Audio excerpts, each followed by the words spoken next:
welcome back to Crime and Sports. Yay! Yay. Jimmy, as always, your yay is of the highest order.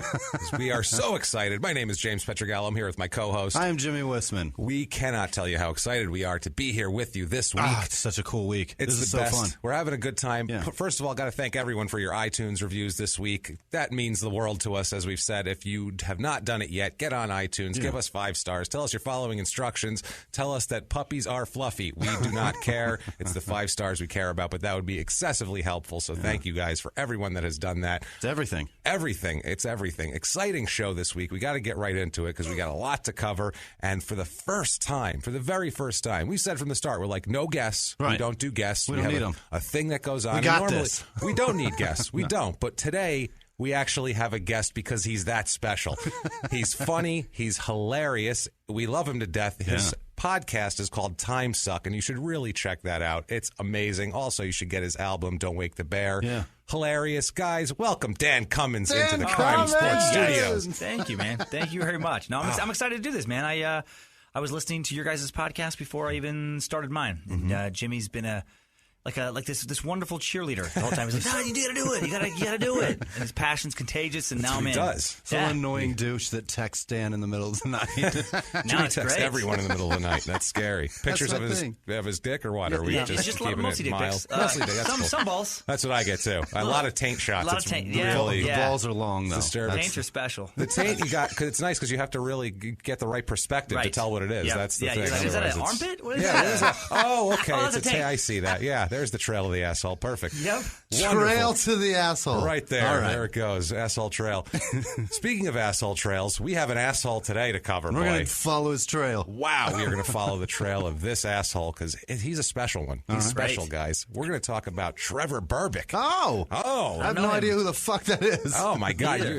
That's amazing because once I tell you about him, you guys are going to be like, that guy, he's done everything. He's very famous, and he is. Trevor Berbick. He's a boxer. Okay. And Now it rings a bell. was a good boxer and also a bad boxer at times, too. Okay. And a huge asshole all of the time. So this is going to be a lot of fun. It's Trevor Anthony Berbick.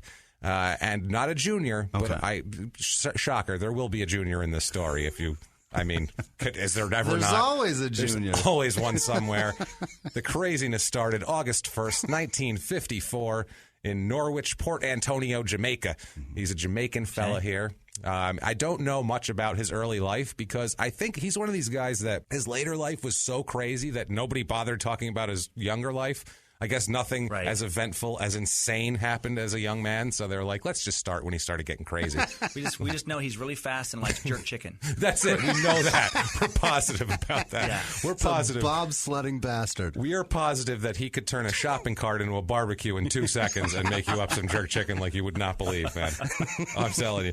But he grows up to be a big guy. The jerk chicken really sustains him at 6'2", 252 pounds. Yes, lean. 252 pounds, big guy. Wow. Yeah, he's a big, huge guy. 6'3", or 6'2". Some people say 6'3". It varies, but he's a huge guy. Yeah. When you see him later on some of the boxing matches, like when you see him fight Tyson, you're like, wow, he's a lot bigger than Tyson. Like, holy shit. But that didn't matter, as we'll find out. Not at all.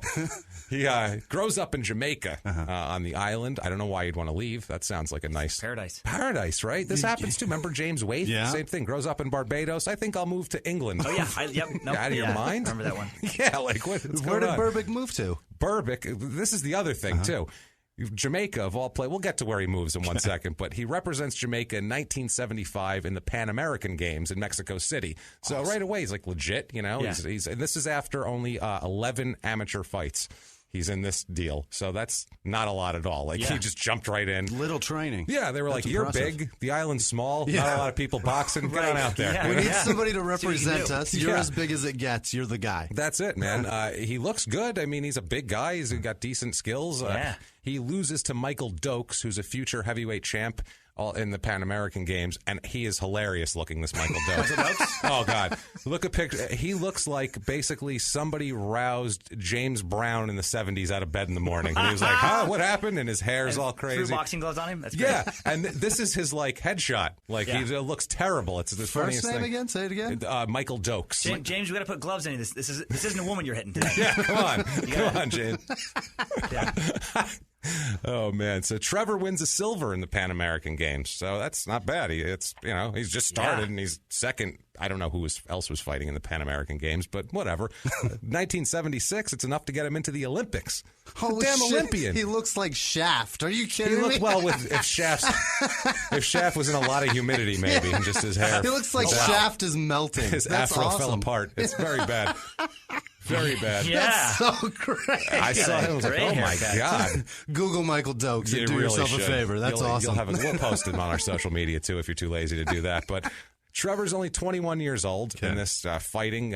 He represents Jamaica. This is in Montreal, the Summer Olympics. It's the first Olympics to be held in Canada, actually. Wow. This is the same year that both Michael Spinks and Leon Spinks won gold medals. Oh, weird. They're not brothers, but Leon Spinks beat Muhammad Ali. Michael Spinks ended up losing to Mike Tyson for the epic unification. fashion. Epic fashion in the 90s. Demoralized by Mike Tyson. One of the highlights of my childhood, honestly, watching that. It was so I don't think he ever great. left his corner. No, he just came out. He's like, I'm just going to lay down. He kept getting up like, okay, I'll fight more. It's like, why are you fighting? One punch and he's back down again. Stop. Just stay down. Oh, that was bad. Poor Michael Spinks. But before that, he was a great boxer. Yeah. He had a problem with him. Also, Sugar Ray Leonard won gold as a light welterweight that year. So this was a big year for Olympic boxing. That's probably the only sport anybody watched that fucking Olympics. Well, no, we'll get to a couple other pretty things. impressive. 29 countries, mostly African countries, boycotted the games because the committee refused to ban New Zealand after New Zealand's national rugby team did tours of South Africa, denying they defied the UN. UN had like a sports ban on touring South Africa because of apartheid. Right. And the New Zealanders were like, fuck it, we don't have any black people here. And they just went over there like, we don't fucking care. And so they just did a tour. And so a lot of countries boycotted because they were letting New Zealand play in the games anyway. This is the first Summer Olympics since the 72 Munich Games, so people might have been expecting even more excitement than they got with the boxing, with terrorists and all. This was the year that Bruce Jenner won the gold for the decathlon. Wow. So, that's how far away this is. Caitlin's finest athletics. It's her finest hour, I got to say. She was never more beautiful, Caitlin. No. Her hair flowing in the wind as she ran. That was beautiful. The ball's almost out of her shorts. Just flopping. Those shorts were so short. They were short. Well, yeah, he was probably disappointed about that. If you Google a picture of him running, you can actually make out what he cut off in the fucking shorts. Like, look at that. Wow. It's pretty. Yeah, he's still got a cock though. I think she still got a cock.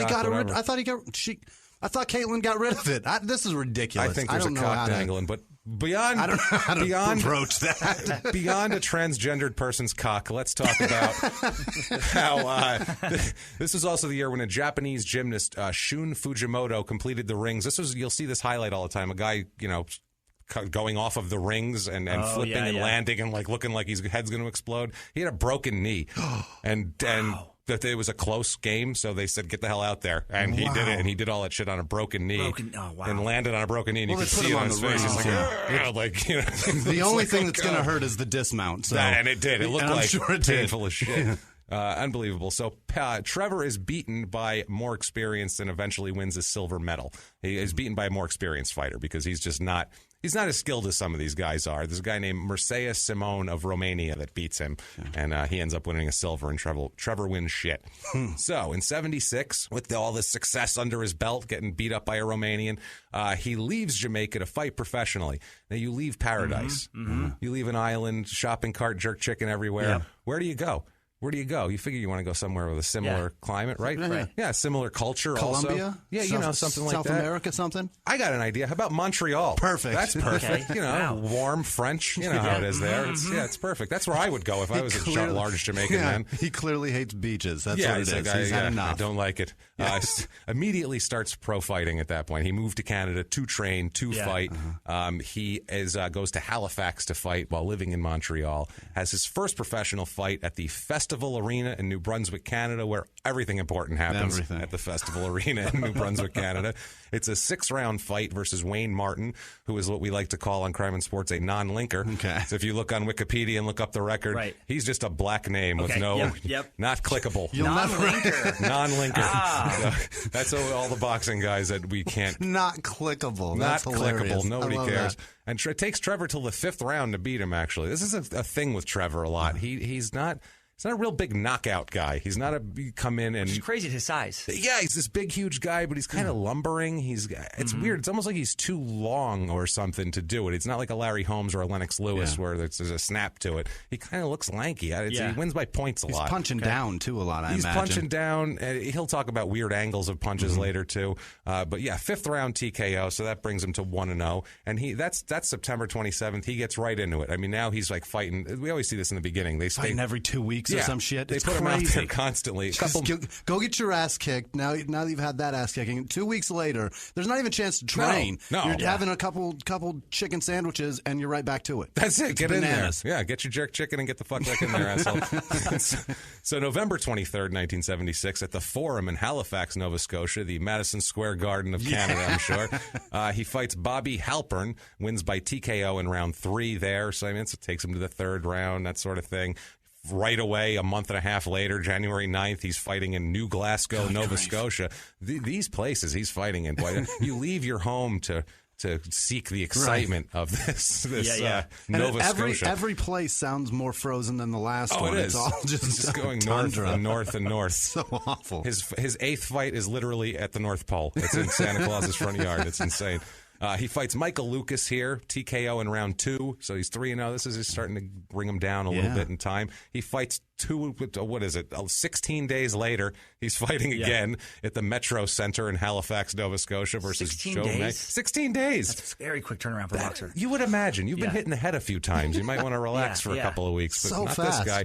Which, again, this is good. Head injuries are going to become a factor. Whenever we do MMA, boxers, anything like that, head injuries, always a factor. Yeah. Huge. And we're going to get a medical reason for this later also.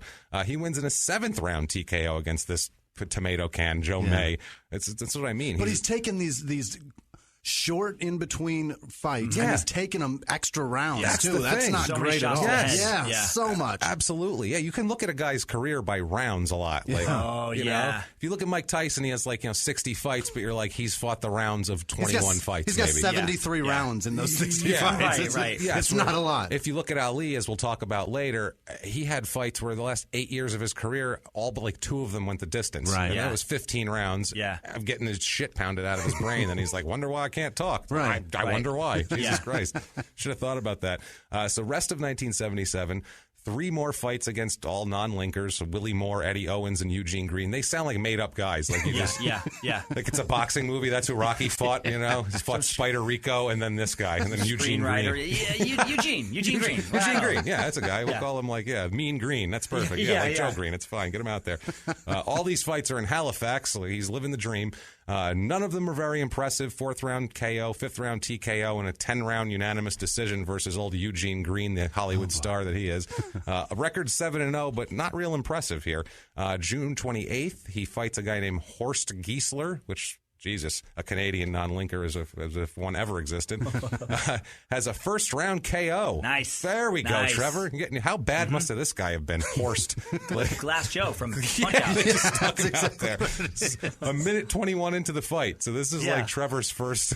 I feel like it was an accident. I really do. I feel like it was an accident. He ran into a shoulder blade or something and fell over. It's like, shit. Oh, no. It's his first impressive win. He goes to 8-0. Now, his personality starts to show at this point because he's difficult to work with. Okay. Surprise. Yeah, surprise. All the promoters are very this guy's crazy, number one. Yeah. Number 2, he'll say I don't like that purse or I don't like the ring or something like that. I'm just not going to fight. And he's got 8 boxing matches against nobody. He doesn't like the decoration? Yeah. He's just no, I'm not doing that. He's very difficult. He'll walk away from fights no, I'm not doing that. And he'll just not fight. And the ropes are red, white, and blue. I only fight in red ones. That's it. Stuff like that. I love at this stage of his career to do that. He'd be like, no, I'm not going to do that fight. And then walk off and then drive home in his Hyundai Elantra. He did too. Right. He had a 77 El Camino. Whatever was the... And he's like, shit. Chevy Citation hatchback. Yeah, exactly. Because I will not fight. I refuse. I'm too good for this. Somebody push my cart. It needs to start. Yeah. He does the dramatic leave and then comes back. Can someone give me a jump? I'm still not going to fight. Gotta get some charcoal on the way home. I need some jerk chicken. Let's do this. Unbelievable. But he's very religious, as we know. Awesome. This is always a good sign. Yeah. You might as well be a junior at this point. He's always he's heavily religious. He's heavily religious. Like he's Pentecostal. Oh, I was raised a little bit of that. Yeah. Were you really? That's religion. Bananas. Yeah. That's religion right there. That's tent revival stuff right there. There's no casual nature drums to that. and shit. Yeah, fire and brimstone. That's some serious shit right there. So we always get shit for ripping on Baptists, but that one is the only one that kind of trumps Baptists. Oh, God, yeah. Even Jesus Baptists Christ. are like Pentecostal. You guys taking it a little far, aren't you? Come on. What are we doing here? You guys can take it down a notch. Take it down a notch. Snakes, really? Is that what we're doing now? I don't know about that. I think you're taking it a little too literally, boys. So he dubs himself, and we love self-given nicknames, of course. That's our favorite thing here. The Fighting Preacher is what he calls himself. Makes sense. So you know he's going to do some crazy shit later if he's claiming to be a preacher. God. He just quotes the Bible to people. Just here's a psalm for you. Just walks up to strangers. Like in between sparring and shit? Probably in between rounds. Yeah. Like he's sitting there, they're working on a cut, and he's like, let me tell you something. And he just talks to his trainer. He's like, This reminds me of Leviticus. Yeah. Let me tell you about Psalm 18, whatever the fuck. I don't know anything about religion. Yeah, he's when I walk through the valley. You've heard this one? I'm going to keep going. I got a whole thing here. Hold on. I got to get to the end of it once I start it, so you got to do. He's basically crazy. Still walking away from fights and shit. 1978, 3 more fights, more non-linkers. This guy will not fight anybody decent. Later he will, but not for a while. Fights Tony Moore, Gregory Johnson, more generic. These are so generic. Like bad. They just took names and were like Johnson, Gregory, and just put them together. They have a board of first names and last names. Like a meme generator or some shit. And Greg Sorrentino also. So there you go. There's some flavor. 6th round TKO, 4th round KO, and a first round knockout versus Sorrentino. So 1:22 and 27 into round 1. So there you go, Trevor. Okay. Work it. He's 11-0. Looking for a decent opponent at this point. Now they're like, okay, let's get him out there. 11-0. You got to get like 10 wins in boxing before anybody takes you seriously. April 3rd, 1979, at the Metro Center in Halifax, he fights Bernard Mercado of Colombia. Now, Berbick had beat him as an amateur rather easily, so he was probably a little cocky going into this fight. Mercado would eventually be 33-5-1, and he beat Ernie Shavers, who was a champ. He lost to Leon Spinks, and he also lost to Randall Tex Cobb, who was the motorcycle guy in Raising Arizona that we've discussed before. So the guy with the bronze baby shoes hanging from his vest. Yeah, we looked at that guy because I so wanted him to be a criminal. I'm like, this guy's so entertaining. I want him to be a criminal. He didn't do anything. I swear, we found so many things that he's been in, too. I want to frame him, I swear to Christ, just because it would be a perfect episode. And he won a lawsuit because somebody said something shitty about him, and he sued him and won. It's great. The guy has had an amazing career. Amazing life. Very few people know how he's very well off. He's got to be. Just look up Wikipedia of Randall Tex Cobb. It's the most interesting shit ever. It'll had blow a crazy your mind. Life. Yeah. The man was supposed to fight Muhammad Ali. It's crazy. It is. It's nuts. Speaking of Ali, we'll get to him soon. Let's see. With 15 seconds left in the first round, Mercado lands a clean shot and knocks Trevor out cold in this one. So this is just a lucky shot. One of those Hasim Rahman on Lennox Lewis knockout punches. He's 11-1 at this point. That's not great. You know, it's your first non-link opponent. Your first linker is what you fought. You've had all Eugene Greens. And you drop that fucking left hand. One linker and you're out. That's not great. June 14th, 1979, he's back again. He's in Winnipeg this time. The Garden Center of the world. Oh, yeah. You once... Once you get over into Western Canada, that's he's in the boxing capital of Manitoba. That's when it heats up right there. Is that the only city in Canada that lost their hockey team? That's how little those people give a shit about watching sporting events. I think it is. It's just it's not a large area. We'll say it's kind of Winnipeg, and there's really nothing else around it. And Winnipeg isn't exactly a real metropolitan area itself, so it's not great. Now Trevor's 12-1 coming into this fight. He has a 10-round draw versus another non-linker. Ouch. So what are you doing here? Now, you lost a fight against a linker, so they put you back against the non-linkers, and you're losing fight. Your draws. You're going the distance for a draw. A draw against Leroy Caldwell, which sounds like we need a random black guy name. Okay, Leroy Caldwell. Perfect. Yeah, that's... Now, March 11th, 1980, he beats Johnny War.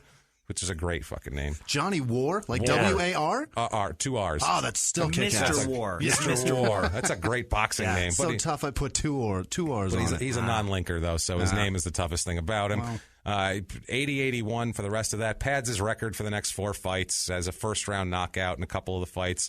It has his first fight out of Canada, actually. His first non-Canadian fight on January 31st, 1981 versus Chuck Gardner, which is random white guy. We need a name. There he is. This is in Kingston, Jamaica, so he's going home for this. That had to be a big deal for him. You'd think so. Yeah, I'm going home. Let's see, he gets a 4th-round TKO in this one. So the homecoming. Trevor, jerk chicken all around. They're carrying him through the streets, chicken everywhere. He's 18-1-1. Unbelievable, this guy. So Jamaica. That's a great record, really. 18-1-1's fantastic. I'd love to be 18-1-1. Apart from the fucking names he's beat, still 18 is pretty impressive. He'll beat some even more impressive names here. Here's a fight against a very famous person coming up. April 11th, 1981. Caesar's Palace in Vegas. Wow. That's the Mecca. Now we're talking big time. It's no Winnipeg, but... It's not. It's no Halifax, Nova Scotia, but, it's something. It's something. He fights... It's no Winnipeg. He fights Larry Holmes, as we all... Larry Holmes, former champ, started out as Ali's sparring partner, blah, blah, blah, blah, blah, became a very great boxer, very tall guy with a very good jab. And a weird-looking head. Oh, true. Giant. Square-looking man. Like very angular. Yeah, looks like a head that takes a good punch. Lego head. Yeah, Lego head, yeah. You can take a good punch. I feel like the flatness of it makes it very flush for a punch. It's a bizarre head. It's How do you get a head. Head like that? Being Muhammad Ali's sparring partner? Yeah. He had a great head in his younger years. He used beat to it be square. so handsome. He just beat it square. Like a fender that had a dent in it. He just hammered it out. Ali called him blockhead. You know he did. And he meant it. He wasn't even fucking around. No. He meant it. Come here, blockhead. And he knocked him out.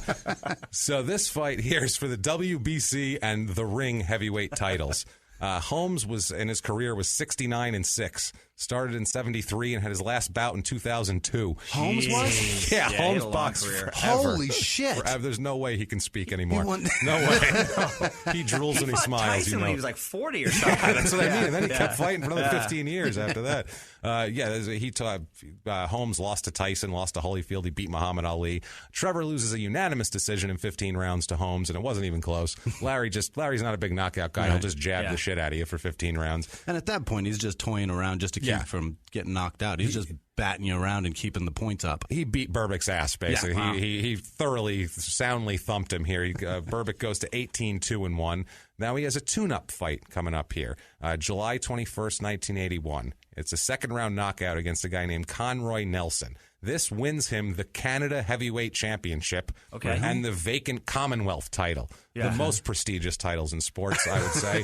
Right under. Did you say Conway Nelson? Conroy Nelson. It still sounds like an amazing guitar player for some country band. Crooner. I feel like those titles are right below like the L.A. County Amateur title. Yeah, that's yes, exactly. The title belts themselves actually came from the state fair for filling up a clown's head till it exploded, and then they gave it to him. You either win a fight or you get the clown's head to explode. That's it. And they said, "Here you go. You're the pride of Canada," and handed it over to Trevor Berbick. Here's how we signify that.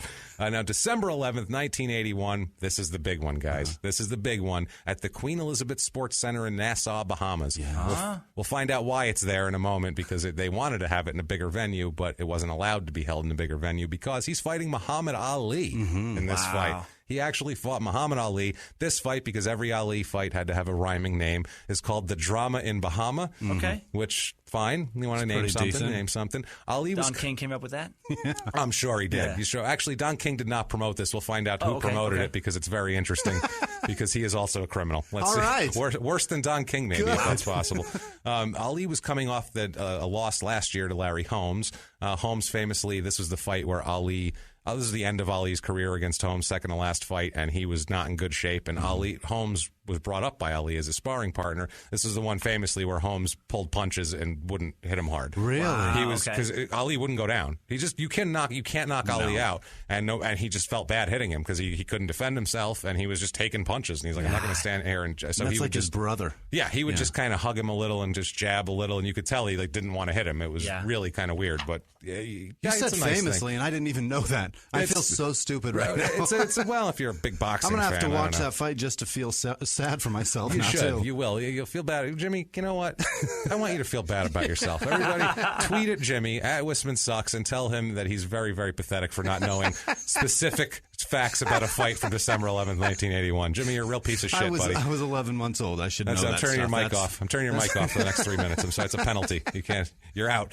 So Ali was slipping at this point, badly, obviously. He lost 2 of his last 3 fights. He comes into the fight, Muhammad Ali, claiming that his recent losses are not a result of slipping and physical decline, but instead because his doctor gave him a thyroid medication that made him physically weak. That ought to do it. It wasn't that your brain is turning into pudding. That's Right. okay. So truth is, Ali had a visit to the Mayo Clinic after the Holmes fight, and he told them of tingling and trembling in his hands and slurred speech. So that's why several venues, Vegas, Atlantic City, all these venues refused to hold the fight because Ali was turning into a pudding man. And they were like, let's not make it worse. We'll have no part of that. We're not going to whip the pudding any more than it already is. Let's keep it stiff. You know what I mean? So they end up in the Bahamas where apparently anything goes. They don't give a shit. Nope, come on down here, beat your goddamn brains in. We don't care. In a pre-fight interview, Ali seemed very slow and not his usual witty self. He was just kind of like, I don't know, like real slow. They were like, what the hell's wrong with Muhammad Ali? Like this was the beginning. And this fight makes it worse. Trevor batters him the whole 10 rounds, just pummels him, and he's not his buddy, so he doesn't pull any punches. Ali just doesn't go down. He couldn't put up much of a fight. Ali should have gone down. You want like his trainer to do like a wrestling move from the outside where he grabs the guy's foot as he comes near the rope. Just yanks him. He falls down, holds it to the mat, like one of those. Like Bobby the Brain Heenan with Ultimate Warrior. So, Trevor ends up winning a unanimous decision, though. It goes all 10 rounds because Ali is a crazy person. This is the only time I've been uncomfortable on this show outside of like defining and describing what happened to a victim. Because Muhammad Ali is so beloved. Yes, and I don't great. want to think. I've seen him a mess. I've seen him in person a mess, and I don't even want to think about the beginning of what I saw because that's so just depressing that this nobody stood in the it. way of him being where he was to where I met him. There was silver-haired, middle-aged white men there to make money. They were like, we don't care if he can't talk. He can make us a few dollars this one last time. Bastards. Where can we hold it? If Bahamas didn't do it, they didn't give a shit. They would have held it in South America. They don't care. Wherever, Europe, whoever will take this fight and make a few dollars off of this guy's... You don't hear a lot of stories about like concert promoters being like, you know what? I could have made a mill on the thing, but he's having trouble with his wife, and I told him to stay home, work it out. I said, hey, buddy, go to rehab. Get yourself straightened out. Get yourself together, and then we'll talk. You got kids, for God's sake. Come on, buddy. Be a dad. Things are more important than money. No, this never. is not the silver-haired middle-aged white man ever. Now, Ali in a post-fight interview, this is kind of sad here because Ali always with the bravado and the bluster. This is his quote from the post-fight. Quote, Father Time has finally caught up with me and I'm going to retire. And I don't think I'm going to wake up next week and change my mind. I came out all right for an old man. We all lose sometimes. We all grow old. That's fucking sad to hear. Wow. That's like... That's like watching a bear be declawed. Yeah. He's just sitting there. That sounds, he could have stopped with, I don't think I'm going to wake up next week. Just stop there because he's such a mess. Yeah. He's still married to Jada Pinkett, though, right? I believe he is, yes. I was thinking Will Smith this entire time. She's a good woman for sticking by him, I got to say, through all of this. Just the complete idiot who just, that's right. Yeah. That's crazy. He looked so young and spry in Independence Day. I thought it was really... apparently just pudding brain. Couldn't speak. Good for him. Couldn't think. Welcome to Earth was so perfully delivered. What an actor. I'm going to give the director the credit for pulling that performance from a man who doesn't know where he is and can't speak a word. Who can't speak. I feel like he really put it in there. I mean, think about how many takes you'd have to get a clear line out of that guy. And you're like, holy shit, man. Wow. Drool cop. Yeah. Somebody take the glass out of his hand. We keep having to... The continuity, it's spilling out. The continuity's awful. Makeup, wipe his lip. Continuity's not going to work. So luckily, Ali never fought again after this. Wow, that was his last fight. That's his last fight against this. That's his retirement speech. Trevor Berbick, and that's his retirement speech. Berbick is 22-2-1 and thinks he's hot shit now. Yeah. Also because he just beat Muhammad Ali. I mean, this is even though he beat a shell of obviously Muhammad Ali. The promoter of the drama in the Bahamas, as we'll get to now, the silver-haired middle-aged white man of the group, is James Anthony Cornelius, who sounds like a scumbag. Yeah, he sounds like a scumbag record producer, doesn't he? I see like homeless artists with platinum records in this, you know what I mean? And he's just sitting there collecting the money. He's found to be a convicted felon, which you can't be if you're a boxing promoter, apparently, and a current target of an FBI probe into bank fraud. Oh, my God. Okay. I like him. He fled his mansion. This is January 18th, 1982. He had fled his mansion about 2 weeks earlier and moved to the Bahamas. Wow. So he just fled to the Bahamas, his whole family, all of his belongings, everything. When reached for comment, Mr. Cornelius, I love this quote. This is the ultimate like boxing promoter scumbag, I'll break your legs quote. He says, quote, "You don't need to talk to me. You've talked to everyone in the state, so you don't need to talk to me. And I don't want you calling me, understand?" Like, that's amazing.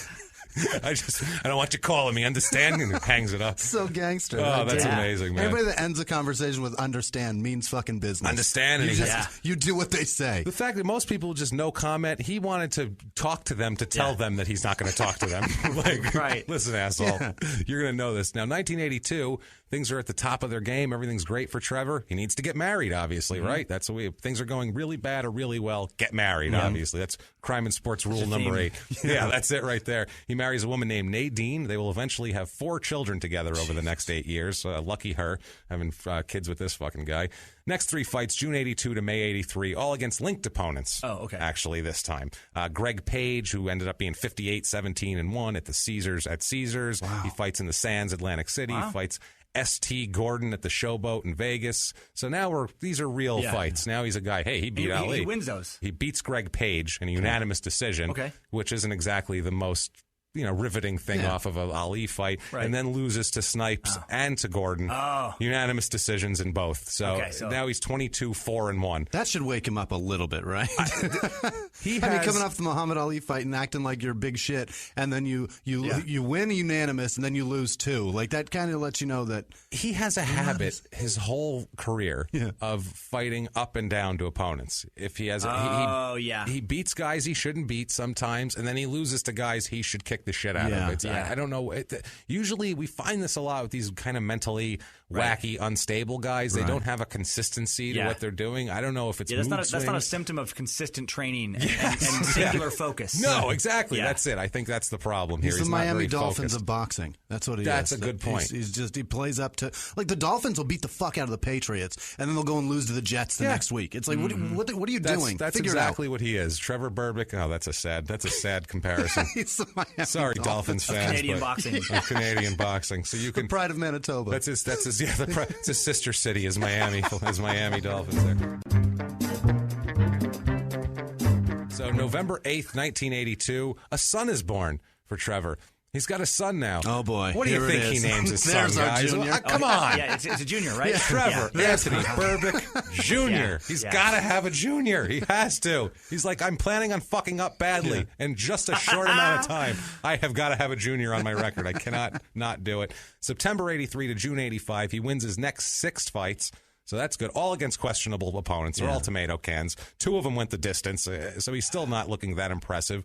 June 15th, 1985, he wins the USBA heavyweight title, though. He's the heavyweight champ of one of these shitty belt or holding organizations. He beats David Bay, who was an 18-11 career fighter, so not that great. He's 28-4-1 now, Trevor, and a champ. So now things are looking good. Now we have they talk to him at this point, and it's really weird. They're asking him, like, how do you serve? You seem like you're a preacher and you're this and you're that. How do you survive in the jungle of boxing is what they ask him, which is a stupid question. And if a reporter asked a black guy that today, it would be fucking everywhere. How dare they ask that question? You can't say the word mention jungle. How dare you? Yeah. Especially he's from Jamaica, there might actually be a jungle there. That's not great. It would be ridiculous. If he was from Montreal, you could say, because he's never seen a fucking jungle. But this guy may have actually been in a jungle at some point. With their box and all their shit and headed down the road. In response, we have an in their own words. All right. Oh, in their own words. Quote, "It's a mystery. You laugh, but it's the truth. The truth is a mystery. One day, very soon, someone is going to write a book about my life, and the mystery will be revealed. I should be dead and gone by now. It will be in the book." Unfortunately, Trevor, someone did write a book, and this is the book. So be careful what you wish for, asshole, because this is your book. Good luck. So, and that quote's in it. And that quote is in it. So there you go. August 10th, 1985, he beats Mitch Blood Green. Mitch Blood Green is the guy who famously got his face basically annihilated by Mike Tyson in a street fight outside of a nightclub in the 80s. Remember one side of his face, normal man, other side of his face, look like the Elephant Man. Didn't Tyson break his hand on that guy's face? I don't think he broke his hand, but he broke Mitch Bloodgreen's face. The picture is outstanding. You're like, wow. It looked like he stuck his face out as a truck ran by and hit it. Like, that's what it looks like. But the guy talks shit to Tyson in line at a nightclub. And who's fighting Mike Tyson with no gloves on? Are you out of your fucking mind? I'm not fighting Mike Tyson with gloves on. No. He can have giant pillows on his hand. I'm not fighting him either. This guy said... I wouldn't have a pillow fight with him without his fist behind it. Well, he was calling him out in the street. They were at a nightclub out in the street, and Mitch Bloodgreen's going, he's a punk and he won't fight me and blah, blah, blah, blah, blah, and I want a rematch and all this shit, and got in Tyson's face. Apparently Tyson was trying to be cool about it and be like, I'm not going to ignore this fucking guy because, I have a record as long as my legs, so I'm going to chill out. And then he just said, all right, never mind. I'm knocking him the fuck out. And that was that. So this is nuts. And he also gets beat here, Mitch Bloodgreen. Poor Mitch gets his ass kicked a lot. He must have some brain damage now because this is a 12-round decision here, a split decision. So he didn't really dominate Mitch Green here. It's at the Riviera in Vegas.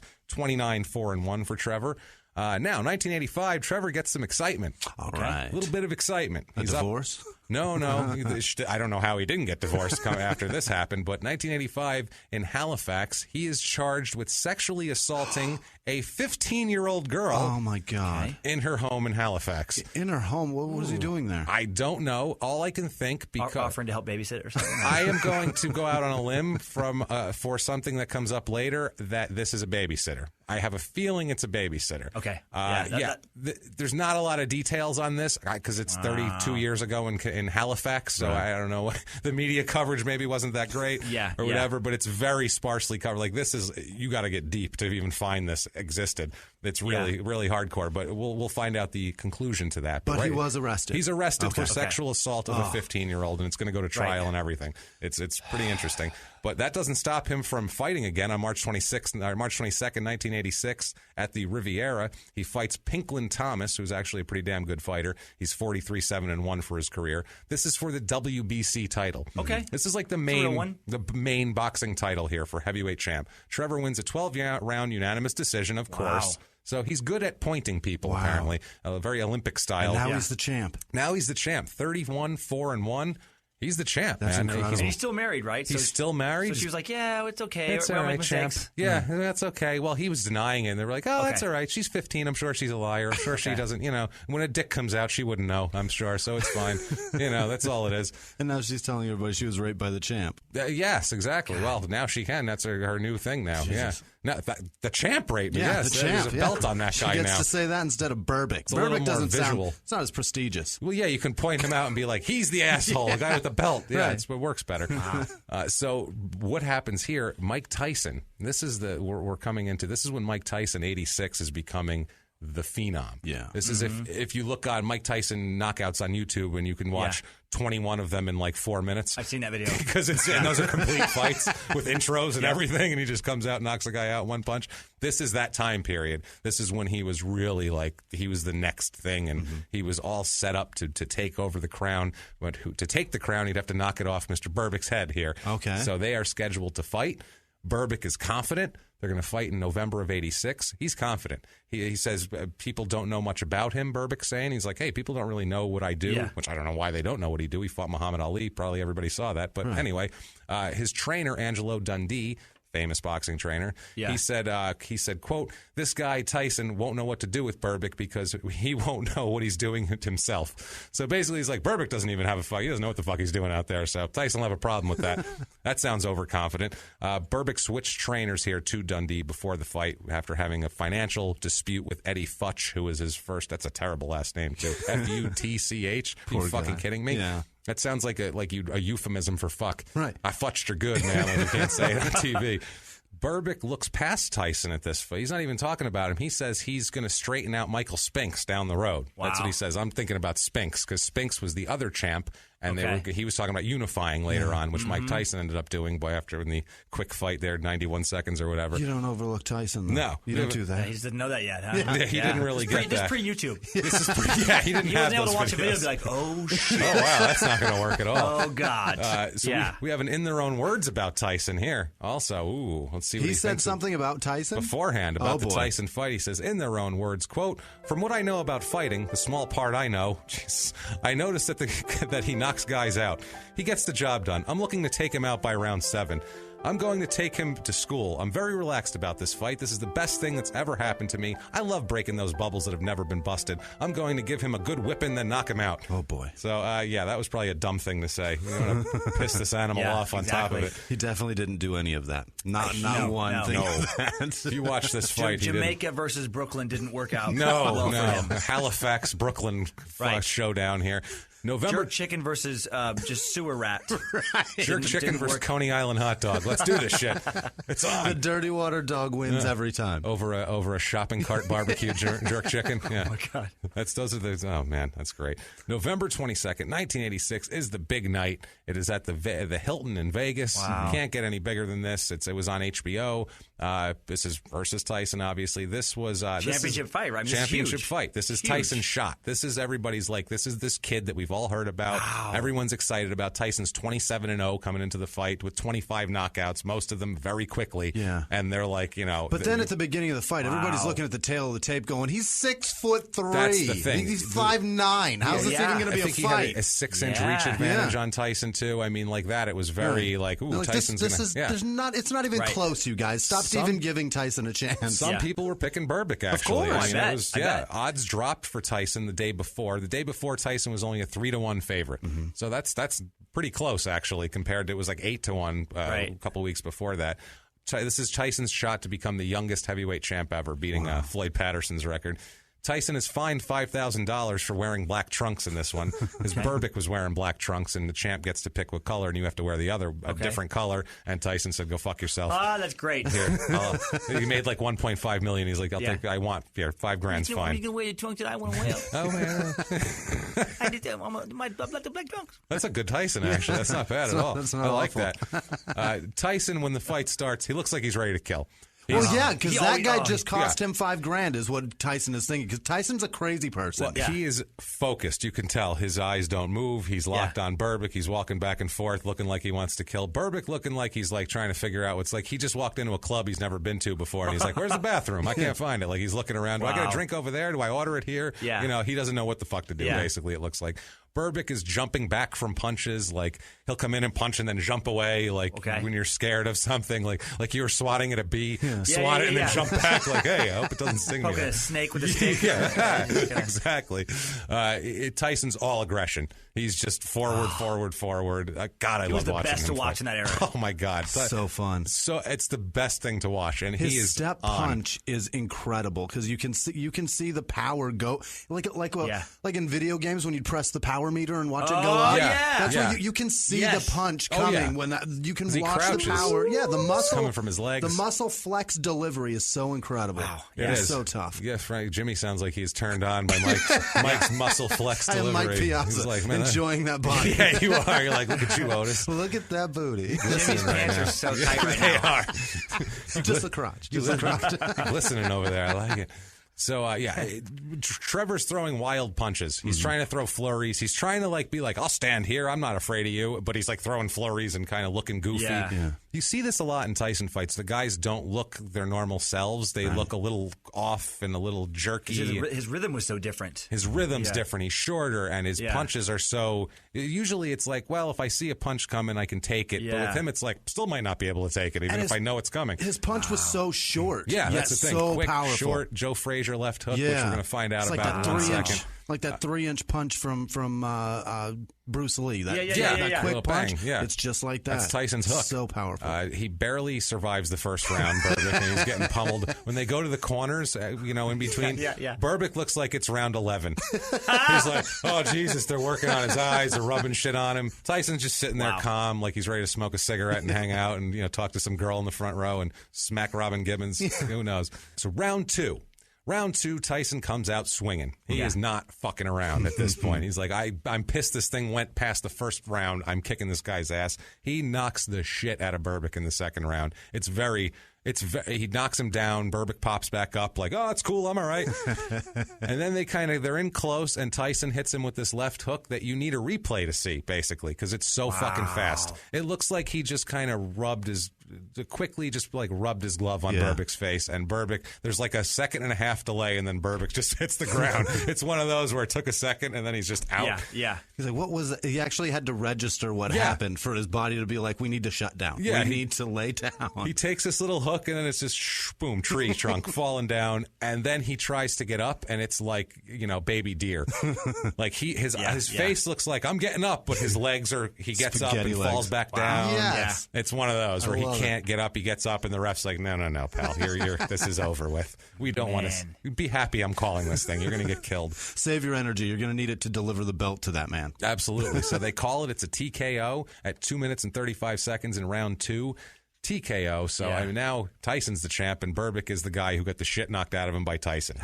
He's the guy who the guy beat, basically. That's his claim to fame. He's always known as the bridge between Ali and Tyson. Wow. He's the guy who fought Tyson and then lost the belt to Ali. So that's kind of his claim to fame that everybody knows. Kind of brutal. Kind of brutal. I mean, it's nice to actually say the original I beat Ali, but there's always that asterisk that it's his last fight. It's his last fight. And the shit he said after that fight indicates that you didn't necessarily win. He wasn't still the toughest man in Winnipeg. Yeah, still definitely. So he's still got some cachet around there. Can hold his head up high walking around the streets of Winnipeg. Absolutely. Hilarious. We have an in their own words from Berbick on the Tyson fight. He basically said, what the fuck happened, dude? And he says, in their own words, quote, "They were funny punches. They came from funny directions. I still can't believe I got caught. I was trying to prove I could stand there and take his best shot." You're a dumb motherfucker, because that's not... Did you watch those other... Did they show you film? Right. What is wrong with you? Why do you want to take his best shot? No, you really don't. The post... Jesus, after the fight, this is when his crazy really starts coming out. From now on, he is crazy all the time. Like, we got past all his fighting. Crazy time from now on. He tells people that Berbick does... that this is one of the reasons, this is unreal, one of the reasons why he lost the fight was that there was a paralyzing gas that had been pumped into his hotel room for days before the fight. He says this in public. Damn you, Don King, paralyzing gas. Yeah, paralyzing gas. Like, he thinks, I know Don King's a prick, but he's not a fucking comic book villain. Wow. Yeah, he's not H.H. Holmes pumping fucking gas into his thing. You can listen to a Time Suck episode a couple weeks ago on H.H. Holmes. Very, very entertaining stuff. His trainers say that he read too much. That's their excuse. He read too much. Carl King, who is Don King's son, and also Berbick's manager, who takes a healthy cut of this fight's money, by the way, he says, quote, "He read too many newspapers while he was training up here. He read stories that said he wouldn't be able to stand up to Mike's punches, and it became a manhood thing with him. He got in there and tried to prove something that he didn't have to prove. No shit. Yeah. You can't take a punch from Mike Tyson, you jackass. And then you can't breathe nerve gas and then go fight a professional boxing match. Clearly That's not. the truth. Now, February of '87, a couple months later, the Nevada State Athletic Commission's holding a hearing to see if Don King ripped off Trevor for the Tyson fight. Trevor was supposed to make $2.1 million, but King took $1 million of that. $500,000 to Carl King, Don's son, to manage, and then another $500,000 in advances that he gave to Berbick. Berbick was so pissed off about this, he says, I'm sure Don King said, hey, be pissed off about this and do this, that he flew all the way there to tell them that they were wrong. He flew from Vegas to Miami to say, no, this is wrong, from Miami to Vegas. He said, quote, "I got all the money that was coming to me. I paid him back. He gave it to me interest-free." Well, that Don King's a real peach, isn't he? He's a real nice guy, I'm sure. It's all a big misunderstanding. Yeah, it's just a big misunderstanding. I meant to transfer $5,000 to my account. It was $500,000. It happens. That's my bad. I didn't put the period. That's what happened. I should have put that period. He'll get me next time. That. He'll get me next time. It's no big deal. It's just that's put it a on shitload. the tally. That's the biggest commission I've ever heard of. It's usually 15, right? Yeah, no, not he got 50. He got 25%. Right. Yeah. Carl King got 25% for managing. And then, unbelievable. And I guess they're saying, too, the commission was saying how you're only allowed to give like $100,000 at the time in advances, and anything above that, the commission would have to approve to make sure that you're not paying a guy off to throw the fight, I assume, would be the only reason why they would give a fuck what anybody does, I think. But rest of 87, he wins 3 fights, all against non-linkers, trying to build his confidence back up. 2 TKOs and a unanimous decision. Gets his record up to 34-5-1, so it sounds good. Yes, it does sound good. Sounds good. He said he beats Ali. You know, you put his profile in a newspaper, he looks okay. Yeah. At church, though, boy, he's getting into church now, hardcore. He's preaching. He is preaching at the Moments of Miracles Pentecostal Church in Vegas. A Pentecostal church in Vegas is pretty funny, by the way. A lot of blue hair there. Yeah, that's all there is. Yeah. And ex-Mormons, maybe. Well, bright blue hair, like that Trinity Broadcasting Network yes, type. Yes. Played up hair. A lot of sequins. Yeah. Flammable from a distance, these women, all of them. Yeah. Mm-hmm. Oh, my God. Lots of Dave Ramsey listeners, shit like that. Yeah, I would agree with you there. Definitely. A lot of people with Hubble figurines in their homes. Just praying for their money back. That's what they're doing. I collect thimbles. Have you seen my spoons? Have you seen my spoons? They're from all over the world. I've got buttons from Germany. Buttons. Whenever anyone goes anywhere, I say, pick me up a spoon, will you? And they do. It's great. As long as it's got the city's name on it. It's beautiful. I love it. I actually had an aunt that was like 100 years old that had a million spoons from everywhere. I know the exact type. I had an aunt who was into spoons. Yeah. Really? What is it with that? Now. Everybody's got it now. She's got a fucking case on her wall with those tiny fucking spoons, and every handle has who fucking knows. When I was a kid, I used to say, "Can I use one of those spoons?" And she'd say, "No." And I'm like, "Why do you have all those fucking spoons then?" It's the female equivalent of the gift shop shot glass for men. Yeah, exactly. I'm not going to use it. I'll put it up there. I just shotgun shell. Just wanted some Cocoa Puffs. I'm like, can I have that? No, you can't. All right, fine, whatever. So 1988, Trevor loses a decision to Carl the Truth Williams, who got the shit knocked out of him by Mike Tyson. We've mentioned him so many times. Yeah, a lot of these boxers, it's like this big, they just a circle jerk in the late 80s. They all fought each other. There's the same like 6 heavyweights. He wins a 3rd-round KO against a non-linker named O.T. Davis after that. O.T. Davis, which, I don't know, Aussie Davis was probably a better fighter than this fucking guy. He's no idea who this guy was. 35-6-1 at this point, so building it up. February 25th, loses a unanimous decision to Buster Douglas in 1989, a year before Douglas would go on to beat Mike Tyson. So he's really... Berbick is he's got his finger in everything, basically. In every jerk chicken pie, he's got his finger stuck in there. Making good money throughout all this. You know? Oh, yeah. I'm sure. He's making decent. These are all big fights. I mean, decent money. At the Tyson fight, we know he walked away with $1 million there. I mean, who knows how much Don King is taking in advances out of this. Enough to keep Don King around, though. If he wasn't making any money, Don King would fucking split. You know that. True. Don King also, when he was being investigated for all sorts of shit. He was under federal investigation.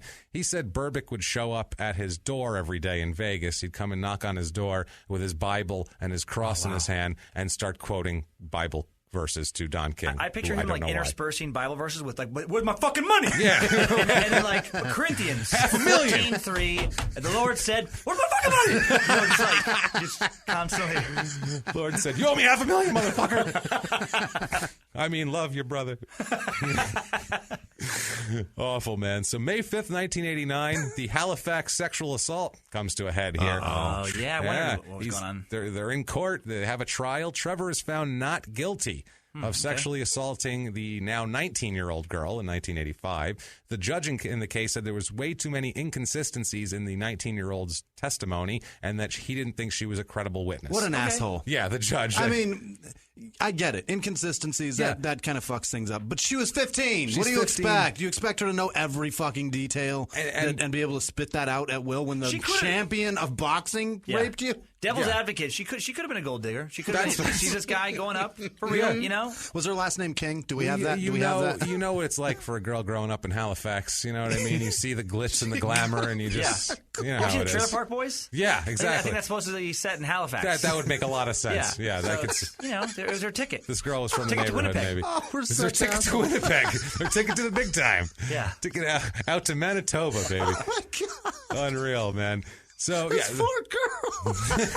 This poor girl, as he did it. If he did it. I'm going to go out on a limb because of future events. I'm going to say he's fucking guilty. Well, now I feel bad. Because this is a pattern. This is a pattern. No, she still wanted to go to Winnipeg. Don't feel bad for that, Dan. She wanted There's to probably go to Winnipeg. Some ulterior motives, but she definitely earned her keep. She probably was raped. Jesus. Yes. After this, I feel actually bad.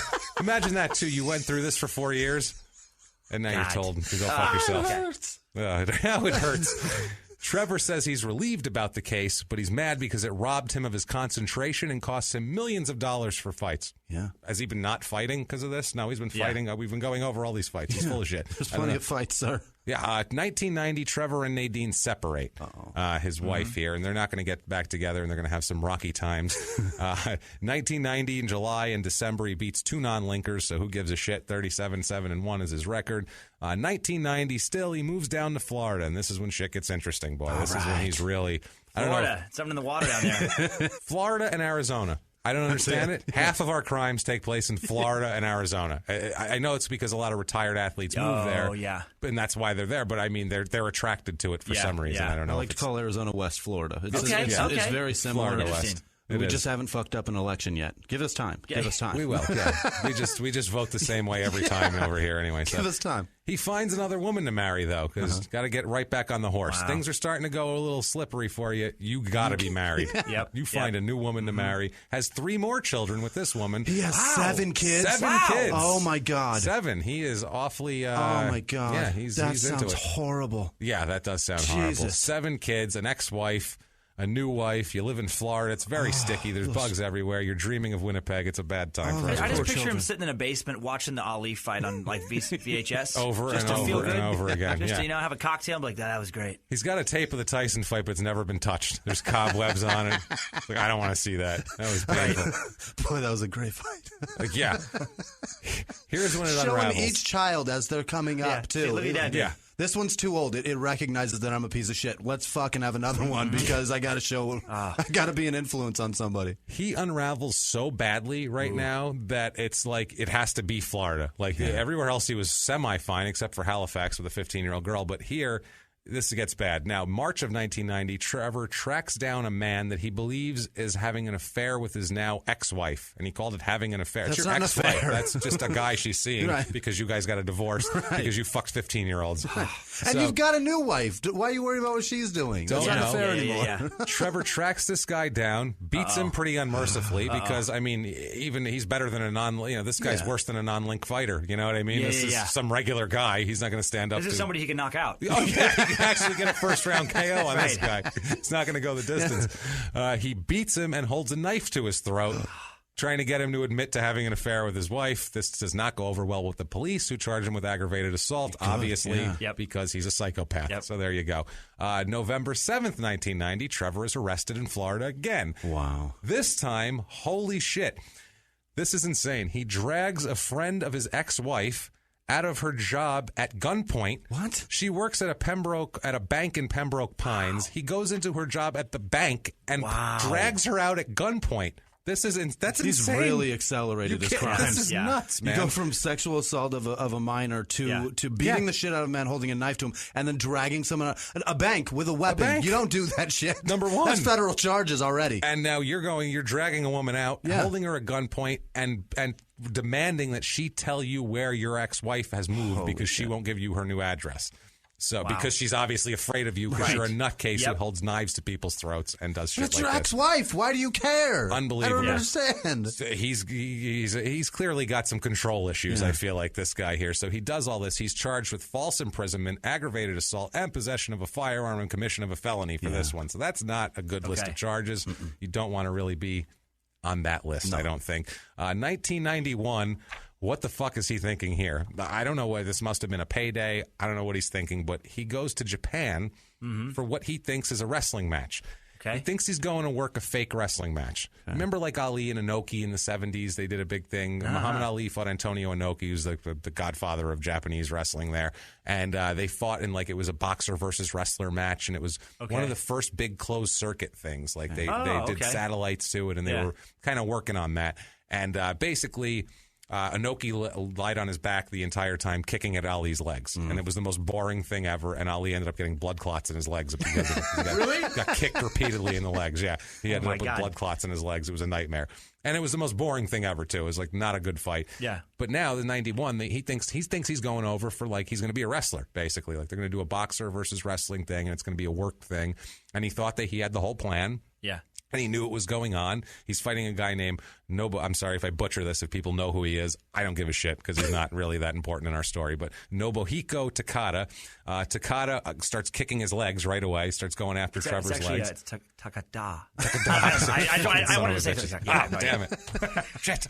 So Trevor he just starts getting kicked in the legs. Trevor just like raises his arms up and goes to the ref like, what the fuck is going on? Basically, he's like, that's not what he's supposed to do. He's motioning that like above the waist. Shit's supposed to be above the waist. What the fuck? Basically, this guy just keeps kicking his legs. Trevor's not fighting back. He's just stopping and like turning to his corner and looking like, what the fuck? Like, what are the rules? Like, he doesn't know the rules of the fight. Like, he's not doing what we planned. Basically, like we were supposed to come in and he was going to put me in a headlock and we do this, and now he's kicking my fucking legs and it hurts. Like, what's going on here? Right. So Trevor's not fighting back. He's just complaining. He doesn't know what he's doing. He keeps up the leg kicks. This guy, he's attacking him. Trevor's complaining. As he turns to complain, this guy kicks him in the head. Oh my God! Yeah, so Trevor's he's like, and he's still not fighting back though. He's still looking around, going, "Why is this happening?" The guy starts kicking his legs again, and finally Trevor's like, "Fuck this," and just walks out of the ring and leaves. That's it. Fight's over. We both got wrong scripts. That's like, it. What happened? Apparently, we're not on the same page here. I don't know what it is. Kicked for a while and then leaves. I got wrong sides, I guess. I don't know what's going on here. So it's like Joe Pesci reading the script to My Cousin Vinny while Robert De Niro's filming Casino. And they're like, what are you doing? That's talking to Macaulay Culkin in Home Alone. He's like, hey, you cocksucker. He's like, so this, you bastard, what are you talking about? That's not in Home Alone. That's not nice. It's a Christmas movie. My name's Kevin McAllister. I'm not clearly a little blonde child. April 8th, 1991, after this disastrous Japan trip, he comes back home. This is in Hollywood, Florida. This is one of the most fun things I've heard about on this show. Okay, Larry Holmes has a fight in Hollywood, Florida. It's his first fight, Holmes' first fight, since losing to Tyson a few years ago. It's his big comeback. By the way, Holmes has a son who's a junior also. Just thought I'd share that with everybody. So we know we're dealing with two guys who named their sons Junior here. Is Holmes on the up and up, though? Is he okay? Holmes he's a little mushy, but he's okay. He's better off than Ali. I'll tell you that much. His head's still a tight block. Yeah. It is. He didn't get hit as much as Ali. He's a tall guy with a long jab, so he'd just keep you away. Yeah. He wasn't a guy who took a lot of big shots. But I mean, no criminal record, right? I don't think so. Nothing to speak of. Nothing that's crime and sports worthy. Something like that. Maybe if we did like a quickie episode or something. Forgot to pay for a Snickers in a gas station. Not a deep dive here. But Holmes knocks out Tim Doc Anderson in the first round that night. Why does that matter to our story, you wonder? Well, I do. You do. Well, let's get into it. Berbick, like we said, is living in Florida. He attended the fight and also attended the post-fight press conference at the Diplomat Hotel. Now, Larry is asked at the press conference if he's going to fight Trevor again because he's fucking there. So they thought this would be interesting to ask. Holmes says no. He says, quote, I don't like his attitude. I beat him 15 of 15 rounds. Maybe he won one round. Fuck that guy, basically. Yeah. So Berbick's pissed. He's in a suit and tie, though. He's in a hotel in a press conference. He leaves quietly. You know, he's not going to cause a scene in there, right? He goes into the lobby, and then he causes a scene in there, obviously, like a gentleman. You know what I mean? Like a gentleman. Holmes... Jesus Christ. Apparently, Holmes also owns a home in Florida. He lives in Pennsylvania, but he also owns a home in Florida. Trevor says that Larry Holmes set him up in some way to destroy his marriage. He's blaming Larry Holmes for everything now. Oh, no. Larry hears about this. He's upstairs talking to reporters. He hears what's going on. He just bum rushes through the reporters onto the elevator to go down and confront Trevor Berbick. So now we got these two giant monsters who are going to fight in a hotel lobby, which is fucking insane. One who's clearly obsessed with his ex-wife and blaming it on the man that just fought. And the other guy who's been in training and just fought a fight that night and knocked somebody out. And has beat you 15 out of 15 rounds. He's fucking prime, too. He's literally as good as he's going to get. He could go another 10 rounds, Larry Holmes, you know? So this is what Trevor Berbick is screaming. We have an in their own words of his insane rantings here. In their own words, quote, he used his sweetheart to mess up my married life. Jenny from Jacksonville. I got proof and tapes. All the problems I have are through him. My kids are suffering too. What? Blaming everything on him. He's claiming that Holmes set him up some way with some girl to destroy his marriage. Yeah. So he fucked some girl and his wife found out about it. And then it's Holmes' fault. It's Holmes' fault. It's Holmes' friend who set him up, and he said, I know I beat this guy 10 years ago, but I'm going to fuck with him more. I want you to go over there, suck his dick good, and then tell his wife about it. Okay, perfect. Yeah. This is the best public meltdown ever, too, and this is before TMZ, so nobody got to see this, and that's a goddamn shame. It gets better, and there is video footage. Is there? Good. Someone record, because there's a million press people there. It's a press conference that's happened. It's still out? Is it on YouTube? Yeah. I can't wait to see this. It's on YouTube. It's on. You got to search.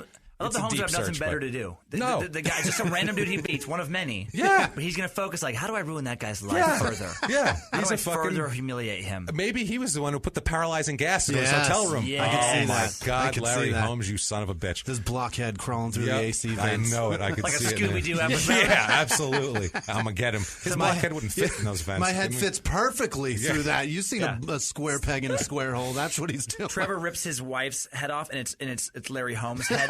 This whole time. This whole damn time. God damn it. Damn you crazy kids. How'd you have 4 kids? Fuck. So, Larry finds Trevor in front of the hotel. The craziness hasn't even happened yet. That was just the prelude here. A valet, Victor Stevenson of the hotel, we have a quote here from him that describes the action at this point. He says, quote, Larry Holmes came rushing out. He kicked and punched Berbick, and Berbick ran onto the street. Larry Holmes kept kicking and punching him. So Larry Holmes is just attacking him into the street. Kicking and punching him into the street. I just picture him just flailing wildly. If you get a boxer to kick at you, you've really pissed him off. Yeah. That's not even his weapon of choice, and he's coming at you with it. All training out the window. The Japanese fight. He knows he can't handle a kick. Yeah, he's like, I'll kick his legs. I'll kick his legs. Kick his legs. Oh, my God. So police separate the two lunatics. Yeah. How'd you like to have that task? Here's two former heavyweight champions that are fighting each other in the street. Why don't you get in between them? Yeah, thanks, asshole. The new guy. Yeah. Johnny, go do that. Yeah. This is worth $21,000 a year. Proof that cops don't kill all black people. Yeah, go out there. Don't kill either one of them. So things calm down for a moment after the police are, they calm down. They separate. Everybody goes their separate ways. Berbick's in the street. Holmes is on the sidewalk.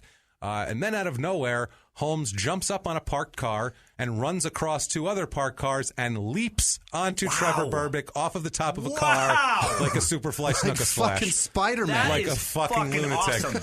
That is awesome. That's amazing. Picture Larry Holmes, the giant man. Oh, my God. Him flying off a car is the greatest thing I've ever heard in my life. Flies off a car, tackles Berbick into the street, and begins just whooping his fucking ass on the ground like a 6th grade schoolyard fight. That's awesome. That's like some grindhouse action movie. It's amazing. Robert Rodriguez character. That's insane. We'll get this ex-boxer in here, have him jump on people from cars. That shit's going to be great. Incredible. He'll have a sword for an arm. We're going to have him run with 2 cars, fly through the air. Sword for an arm. Nuts. Unbelievable, man. How is that not everywhere? Everyone needs to see that video. That's incredible. It's great. You have to do a deep search for it, but it's out there, man. God, I want to see that so bad. So he's pummeling him. The police again break them up. They get in there, and now you're pulling these guys off. They pull them off. Trevor shouts, "Larry Holmes punched me." Everybody saw him kick and punch me. He's like setting up legal precedent over here. Yeah. Somehow no arrests are made out of this. I don't know how. I guess they just like, Holmes is fired up from his fight. We'll give him a pass on diving off of cars on the people, but. And then Larry Holmes picked up a rickshaw and hit him with it, right? Is that that's what he happened did. Yeah, that's exactly what happened. Unreal, man. So that I love that story. That's a great fight. That's one of my favorite. And they fought 10 years before that. Like that fight's way more exciting than the one they had in the ring. That's incredible. Oh yeah, it so absolutely good. is. That's what they should have had in the ring. I'd pay to watch that. Yeah, I'd pay to watch that in fight. a second. I'll watch it on pay-per-view. I won't even have to be there. And now Holmes has beat him for 16 rounds. Yeah, that's the other thing. Full 16 round victory. I beat him 16 out of 16 rounds. Fuck. So June 19th, 1991. This is when things get really, really, really bad for Trevor, and this is why I think he actually was guilty of the thing in Halifax there. Trevor is arrested at his home in Miramar, California, and we're going to talk about that home and how he bought it in about a few minutes here. Oh, boy. In Miramar, Florida, on charges of sexual battery and burglary with an assault. Not great. Police say that on October 30th, 1990, Trevor went over to his 26-year-old family babysitter's house. This woman had worked for the family her name. They didn't want to put her name out there a lot. It's out there, but I'm not going to say it because I don't think she wanted it out there. So we don't need it. She's 26 years old. She worked for the family for about 2.5 weeks, and Trevor was going over to her house to pay $480 that that the family owed her for babysitting. That's a lot of fucking babysitting. Yeah. In 91, that's at $10 an hour. That's about what you paid him then, right? If you're the champ, I guess probably 20, right? Yeah. You got to give some incentive. A little bit, yeah. Wow. Well, he should have paid her. Still, a little that's more than a lot of hours. Yeah. Well, he should have paid her more than that for what he did here because he's a fucking asshole. He goes over there. He's he basically said that he raped her over there. That's the deal. He said that? No, that's what she says. Okay. Police have done an investigation up to this point, and I'm just saying, if a guy actually says, I raped her over there, it was way worse than that. It must have been horrible. Yeah. She's probably dead at that point. Police say that at this point they've tested, and they have his DNA in both saliva and semen from the scene, so that's all. That's a pretty good sign right there. That's not exactly a he said, she said. Berbick denies any wrongdoing, of course. He's a victim here, as always. Paralyzing gas. Larry Holmes raped her. I don't know, something. It was Larry Holmes. Larry Holmes grabbed his dick and used it for the raping. Exactly. And the girl in Jacksonville set it all up. Damn you, Larry Holmes. Yeah, actually, when he was done raping her, he pulled a mask off her head, and it was Larry Holmes. It's like, fucking Larry again. Damn you. So we have an in the wrong words. 17 rounds 17 now. Chalkboard. So, unbelievable. He's just notching his championship belt. That's all he's doing. Hole. So we have an in their own words on the rape charge. I love when they respond to rape charges. It's crazy. In their own words, quote, "Hey, I'm not an abusive person. I didn't hurt that girl. She knows this. My wife got upset and didn't know what she wanted to do, so she told a lie." His whole thing, Larry Holmes ruined his marriage. This is all his wife's fault, he's saying. This has nothing to do with him. His wife went off and made some shit up, even though there's DNA evidence of this whole thing. Right. But this doesn't stop him. He's arrested in June on these pretty heavy charges after being arrested on other heavy charges of dragging a woman out of a fucking bank at gunpoint. Wow. Yet still, August 2nd, 1991, he's got another fight. What the fuck? You'd think he'd be busy. How do they not lock him up and hold him for a bit? I have no idea. He's got money at this point, probably. He's a champ. He can bond out. You know, if you have a decent lawyer and money for bail, you can get out of shit pretty much. He's got a lot of legal troubles to pay for right now. A lot. They're mounting. They're mounting. This fight is in France, actually. I don't know if that's the only place. That's where there was no heat over there. Maybe they don't know shit. I can't believe they didn't at least take his passport from him. France, rape is fine in France. People look up to that. That'll sell more tickets over there. Isn't that where, what's his nuts, the director? Roman Polanski? Yeah. No, did he end up in France for a while? Oh, shit, I don't even know. When you said that, I was like, well, maybe they do have a little relaxed policy.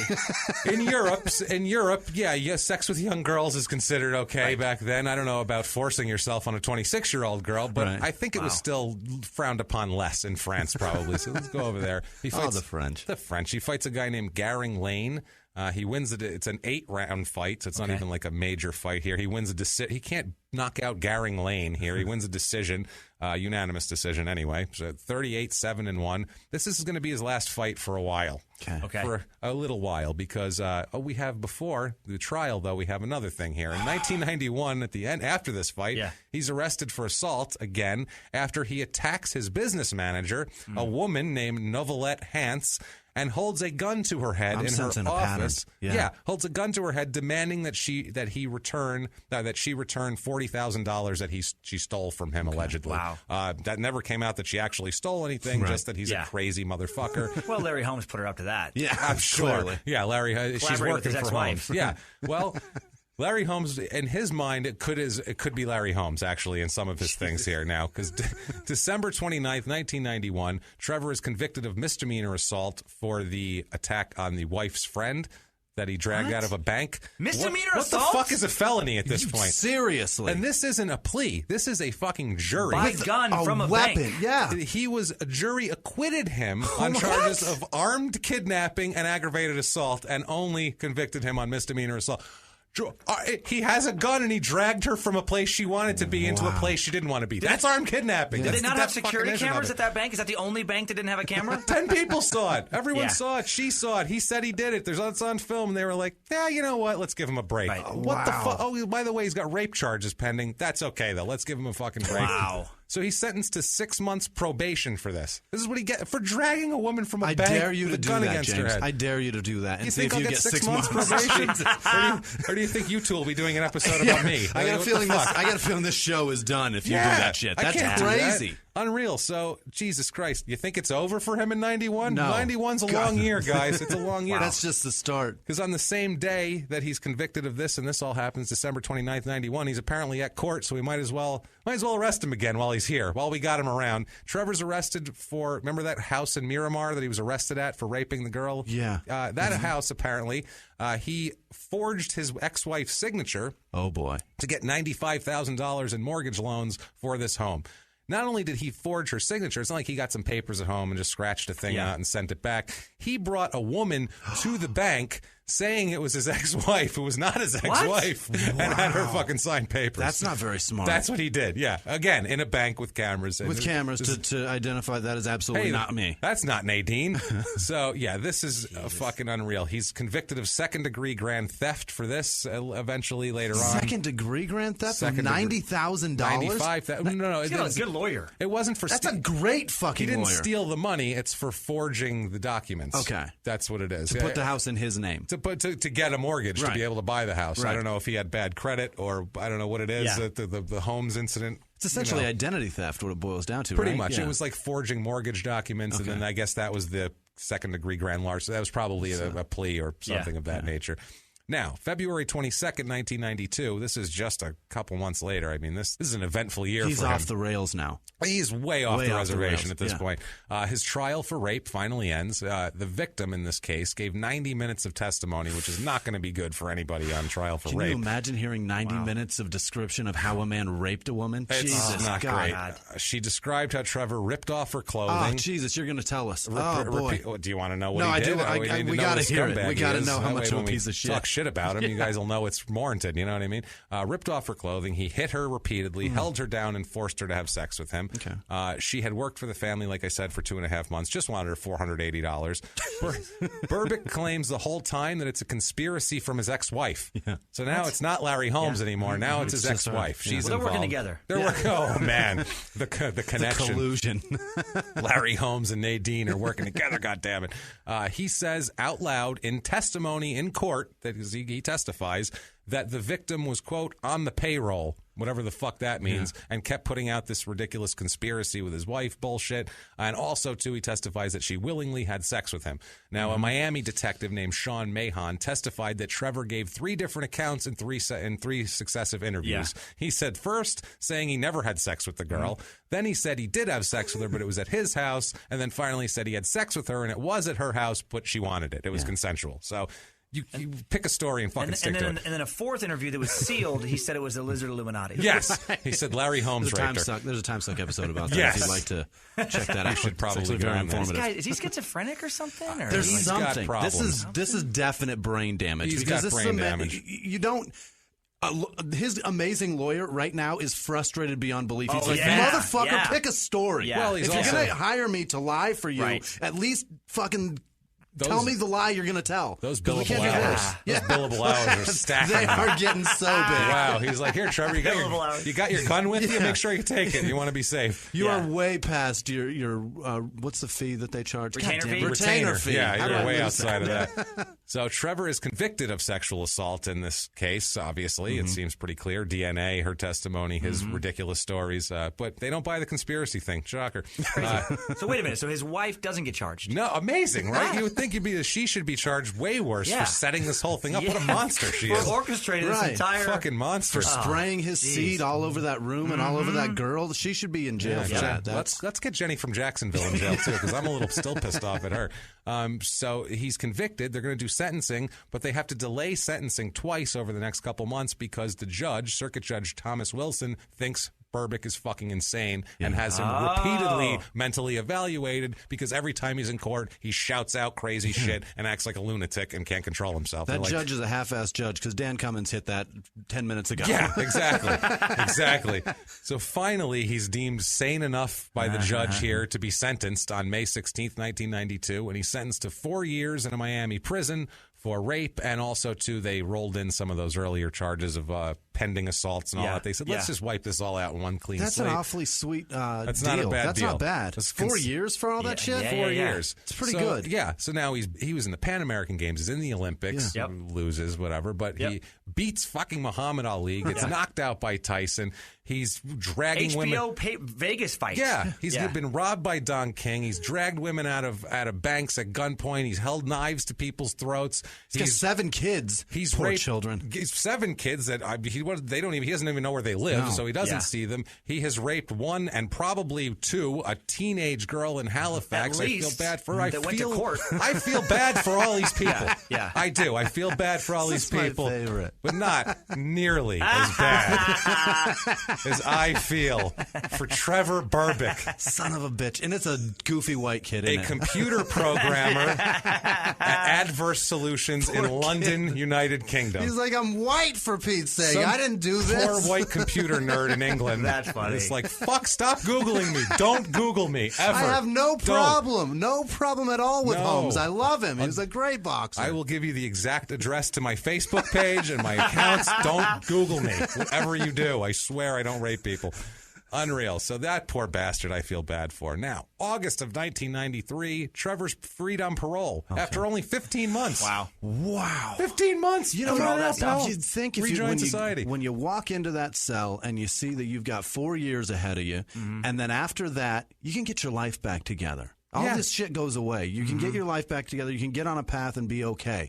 Then you get out 15 months in, and you've got to be like, this Pentecostal shit is working out. Praise God, hallelujah, where are the snakes? Let's get this life together. And then what happens, James? Then, well, he gets into boxing again. Gets right back into boxing. Gets his life back together. He's got to do it. March 14th, 94, Spartanburg, South Carolina, the mecca of American boxing, obviously. Madison Square Garden, Vegas, Atlantic City, to the side. The Winnipeg of the United States. It is. That's what it's called, the Winnipeg of the South. I think it's on the sign as you enter. Yeah, it's their sister city. Confederate Winnipeg. Yes, that's exactly what it is.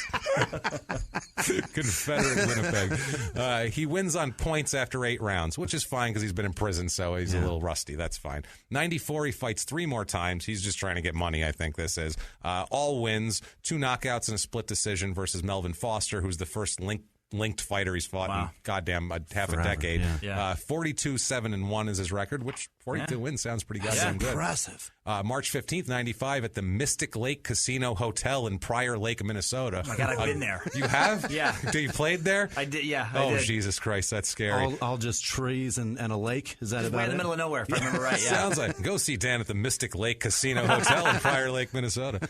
Let's see here. He fights Jimmy Thunder here, which is a fucking great Jimmy name. Thunder. Jimmy Thunder. That sounds like an completely 80s made up. That sounds like a bad 80s porn actor. I'm Jimmy Thunder, and he comes in. Some and plumber that moonlights as a boxer. Yeah, That's what it is. I wouldn't Thunder. be interested in hanging out with him or his circle of friends. No. Based only on that name. Exactly. For somebody to be like, hey, I'm going to go with Jimmy Thunder. And then his friend's like, that's great, dude. That's good shit great. right there. You just I came like up with that just now. That's good. Yeah. Thunder? You thought of that? God damn. is fucking Jimmy Thunder. Now, Thunder's a Samoan guy, though. So you know he's fucking tough. You know he's fucking tough. I pictured a white flat top oh, guy. me That's too. That's what I pictured, yeah. too. Nope, he's a Samoan who was a 35-14 career fighter. Berbick loses a 12-round unanimous decision to this guy. 42-8-1 now. So things are kind of falling apart Over a little 50 bit. fights, wow. Over 50, yeah. Through 96, he wins his next 3 fights, 2 TKOs and a decision, 45-8-1 at the end of that. October 15th at the Circus, 1996 at the Circus Maximus in Atlantic City, which sounds like a shithole, I'm sure. Circus Maximus. We're going to be talking about that. I'm going to be talking about Circus Maximus with you guys. Fuck yeah. Caligula Let's do episode. it. I like it. right. Yeah, you might want to tune in to Time Suck where you can hear us on Dan's podcast. It's going to be awesome. So Where's it at, though? There was a Circus Maximus and where? in Atlantic City. Oh, okay. Yeah, of course. They have jackass names. Clearly pulled it from Rome. Yeah. He Berbick loses a unanimous decision in 10 rounds to Hasim Rahman, who's the guy who knocked out Lennox Lewis with a flash punch and then had the most giant egg on his face I've ever seen in a human being in a rematch. 45-9-1 at this point for Berbick.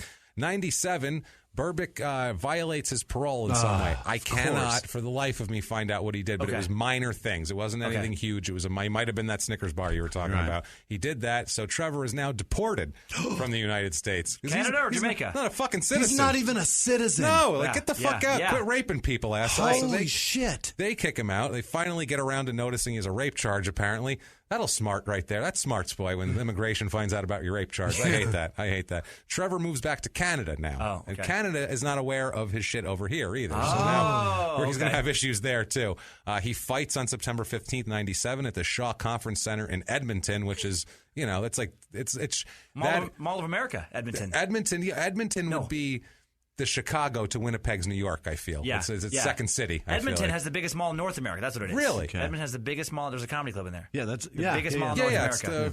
Yes, we know. Yeah, Rick Bronson's House Comedy. Yep. Rick Bronson likes to open things in malls. He's into that. Phoenix had one. Yeah, and also Minnesota. Foot traffic. Yeah, foot traffic is enormous. They get just walk up people. They're like, "Hey, let's go into Hot Topic. And do you like dick jokes? Let's go over there too." Yeah. Let's do it. So he's in Edmonton, all the way back up north. You fail north in boxing, apparently.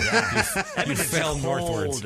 Edmonton's, it's a brutal city. That's tough. They say in showbiz you fail upwards. In boxing, you fail northwards. That's the word. He fights Lyle McDowell, who doesn't sound like a fighter to me at all. Loses a split decision in 12 rounds. To Lyle McDowell? Lyle McDowell, the non-linker from Edmonton, for Christ's sake. Who likely grouted your tile last week. Yes, that's perfect. And then beat the fuck out of this guy in 12 rounds. Call Lyle. The tiles are breaking. Come on. Now he's going to be fighting in a bar in Fairbanks. He's doing a bar show, guys. Oh, man. Like a comic who just lost his way. 98-99. He wins his next 3 fights, 2 decisions and a TKO, all in Canada. Not allowed really anywhere else. He's 48-10-1. On February 5th, 99, he wins the heavyweight Canadian title again. They must not have a lot probably not there in terms of boxers. After all that, he wins the Canadian heavyweight. Wow. Again, okay. He beats a guy named Shane Sutcliffe, who's probably related to Rick Sutcliffe. And now he's in his 40s. Guy. Yeah, no, not quite yet, but 12th round. Yeah, no, he's 40. Yeah, he's in his 40s now. 12th round TKO. He's like 43 years old at this point. 1999, his wife divorces him, the one with his newest wife, because she's not a complete idiot. He fights in Slave Lake, Alberta in August of 1999, which is nuts. And this is also, too... Slave Lake, Alberta. Slave Lake. There's a ton of stories of him, like, crazy erratic behavior, is supposed to fight, not fighting, just not showing up. Showing up and then saying he's not going out, shit like that, just crazy behavior. Loses an 8-round split decision to Tony La Rosa, not Tony La Russa, I hope. 48-11-1. I hope it was. Yeah, that would be great. I'd picture him with his cardinal hat on, beating the shit out of him. Beating the piss out of him. That'd be great. 1999, crazy. He claims in an interview that he saw God. Okay. Of course. Where? Of course he did. Where, you may ask? Slave Lake. Slave Lake in the middle of the lake, floating. Sure. Yeah. Or, like on the side of a mountain, maybe, or even in a tortilla. No, in his apartment, of course. He's just hanging out. That's where he goes. He said, He said, he was just there. He was just hanging out. He decided to stop by. God had some extra time to kill. He's like, let's see what Trevor's up to. Hold on, Africa. I know you're starving to death. Hold on, I want to see what this... I got to see Trevor. I got to see Trevor. He's the Canadian heavyweight champ. The golden boy of Canadian boxing. The golden boy of Winnipeg. We got to get him on. There's a kid with cancer in a children's hospital. Fuck him. I'll be right back. Wait. I got this to deal with. Trev needs me. He's also having terrible tax problems. He's completely broke. He's in court for a tax evasion thing, and he falls asleep in court doing this. He's a fucking mess. He's probably tired from some raping or something. Yeah, he's like, man, I've been raping all day, just all day. 1999, the Canadians find out about his extensive record. I don't know what the fuck they were doing, and they didn't have the internet in 99. They don't have Google up there. Guy's a train wreck. His immigrant status is revoked because he never applied for citizenship. Oh, shit, he can't even be in Canada now. He says he's going to fight to stay in Canada. So on December 5th, 99, the Canadian immigration... Hope it's not against Lyle. Yeah, no, she's going to lose that fight. He lost a split decision to the Immigration and Refugee Board in 8 rounds. So, the Canadian Immigration and Refugee Board, actually, he wins a favorable decision for once lately. They rule that Trevor can stay in Canada for a period of 5 years before he has to reapply again. So he's got a 5 year. 5 years. He's got 5 years here. They said that they ruled that he doesn't pose a threat to society despite his criminal record, unless you're a woman. Who doesn't want to be raped, and then he's probably a little more of a threat. Or a man that's been conspiring with his ex-wife, because you'll get a knife to your throat. You will get a knife to your throat. Everybody is in danger with that man around. Yeah. Everybody. The board's quote official decision here said that the deportation of the appellant from Canada would not serve the interests of justice, which I think it probably would if you're Canadian. Right. They go on to say that he leads a productive life in Montreal, barely rapes anybody, so that's solid. Keep that to a minimum. Yeah, this is real short. He says that he's in good shape and he's ready to go win the title again. He's ready to be heavyweight champ. May 26, 2000, in Vancouver, British Columbia, he wins a 12-round unanimous decision against Shane Sutcliffe, the same guy he won. He found a guy he can beat, and he's going to beat him over and over again. Just keep doing it. Yeah, so he fights him once a year till his death. Last fight. This is going to be his last fight. Okay. He's 49-11-1, so he had 61 professional fights, which is a lot. Yeah. Last 8 fights went the distance. That's a lot of brain damage. At the end. That's a lot, yeah. Like, not when you can put your hands up and actually block a punch. You're taking a shitload of damage. That's a lot. Now when he watches the Ali fight on VHS, it's like he's like for the first time. Yeah. He's like, I fought Ali. I beat Ali. Hey, that's Muhammad Ali. Oh, shit, that's me. Hey, did you know I met Muhammad Ali? Kids, come in here. Trevor Jr., get in here. Check it out. His erratic behavior warrants medical testing. Okay, finally. It's about goddamn time. Yeah. A brain scan reveals a small blood clot in his brain that is not helping his erratic behavior at all. It's pressing on something that is making him crazy. So who knows how long this has been in there? Who knows what he's a mess. So December 2nd, 2002, Trevor's arrested in Florida because he's not allowed to be in Florida. He went down there to try to visit his kids, and he was arrested because he's not allowed to be in the United States. And pretty sure his ex-wife called the cops on there. He sent Holmes. Now Canada said fuck off. Yeah, Canada doesn't want him anymore. Now that he came down here and got arrested again, they're like, yeah, fuck off. So now he's deported to Jamaica.